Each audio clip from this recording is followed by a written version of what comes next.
কেউ নিরাপদ ছিল না। এর বাড়ি দখল করে নিয়েছে, ওর সম্পত্তি দখল করে নিয়েছে, ওর দোকানপাট ব্যবসা বাণিজ্য দখল করে নিয়েছে। আমরা এটার বিরুদ্ধে কঠোর হতে চাচ্ছি। আইন শৃঙ্খলার পরিস্থিতি অনেক খারাপ ছিল, সাধারণ মানুষ নিরাপদ থাকতে পারত না। এইটি একটি সমস্যা ছিল। আরেকটি, বহু মানুষ, সাধারণ মানুষ সহ আমাদের দলের সহ অন্যান্য রাজনৈতিক দলের নেতাকর্মীদের অত্যাচার নির্যাতন করেছে, কেউ নিরাপদ ছিল না।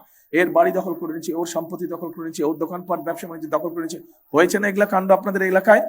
আচ্ছা, আমরা এটার বিরুদ্ধে কঠোর হতে চাচ্ছি।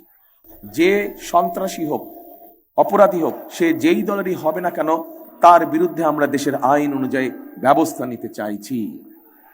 এতে কি আপনাদের উপকার হবে? ইনশাআল্লাহ। মা বোনেরা যাতে নিরাপদে রাস্তায় হাঁটতে পারেন, ক্ষুদ্র মাঝারি বিভিন্ন ধরনের ব্যবসায়ীরা যাতে নিরাপদে ব্যবসা করতে পারেন, মানুষজন যাতে নিরাপদে রাতে ঘুমাতে পারে, আমাদের প্রচেষ্টা থাকবে সেই ব্যবস্থাটাকে নিশ্চিত করার জন্য।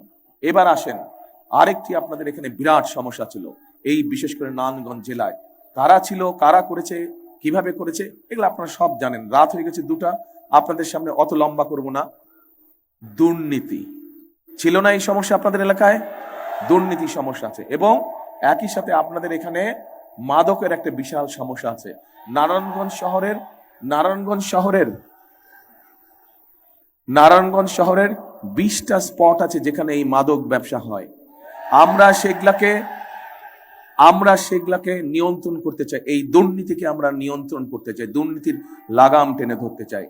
এখন সাথে আমরা আরেকটা কাজ করতে চাই, সেটা হচ্ছে আমাদের তরুণ এবং যুবক যারা আছে তাদের জন্য আমরা বিভিন্ন প্রশিক্ষণের মাধ্যমে, ভাষা শিক্ষার মাধ্যমে আমরা দেশে এবং বিদেশে তাদের কর্মসংস্থানের ব্যবস্থা করতে চাই। এটা কি তরুণ সমাজ, যুবক যারা আছেন, আপনাদের কি মনে হয় এই কাজটা করলে আপনাদের উপকার হবে? কারণ এখানে নারায়ণগঞ্জে বহু ইয়াং ছেলে মেয়ে আছে যারা বেকার হয়ে পড়েছে, শিক্ষার আলো তাদের কাছে আছে, কিন্তু তাদের কর্মসংস্থান নাই। এক্সট্রিম মশার কয়েল প্ল্যান্ট ফাইবার দিয়ে তৈরি, ডেঙ্গু, চিকুনগুনিয়া বাহি সহ যে কোনো মশার বিরুদ্ধে দেয় এক্সট্রিম সুরক্ষা। ফলে তারা অসহায় বেকারত্ব জীবন কাটাচ্ছে। ঠিক বলছে কি ভাই? ঠিক বলছে কি ভাই? ঠিক বলছে কি ভাই? ঠিক বললাম? আচ্ছা, তো এখন এটা তো আছে। আরেকটা সমস্যা আছে, এখানে যারা কৃষি কাজ করেন, আপনারা অনেকেই হাত তুলেছেন। শহীদ রাষ্ট্রপতি জিয়াউর রহমানের সময় একটি মানুষের পছন্দের একটি প্রকল্প ছিল, বলেন তো কে? খাল কাটা। এখানকার অনেক নদী, নালা, খাল, বিল বন্ধ হয়ে গেছে, ফলে শহরের মধ্যে সহ বিভিন্ন জায়গায় জলবদ্ধতা হয়। একটু বৃষ্টি হলে পানি হয়ে যায়, আপনাদের চলাফেরা করতে কষ্ট হয় না? কি ঠিক বললাম না ভুল বললাম? ঠিক বলছে? আচ্ছা, ঠিক আছে। আমরা পুনরায় শহীদ জিয়ার সেই খাল কাটা কর্মসূচি শুরু করতে চাই। শুধু নারায়ণগঞ্জ শহর না, সারা বাংলাদেশে আমরা এই খাল খনন কর্মসূচি শুরু করতে চাই।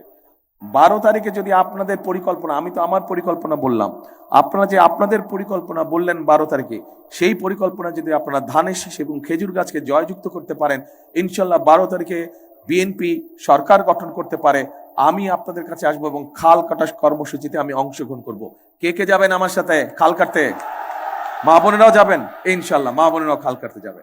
তাহলে মা বোন সহ সকল ভাইরা আমার সাথে খাল কাটতে যাবেন, আমরা ইনশাল্লাহ আবার খাল কাটা শুরু করব। প্রিয় ভাই বোনেরা, আমি আরেকটি পরিকল্পনার কথা সংক্ষেপে আপনাদের সাথে সামনে উল্লেখ করি।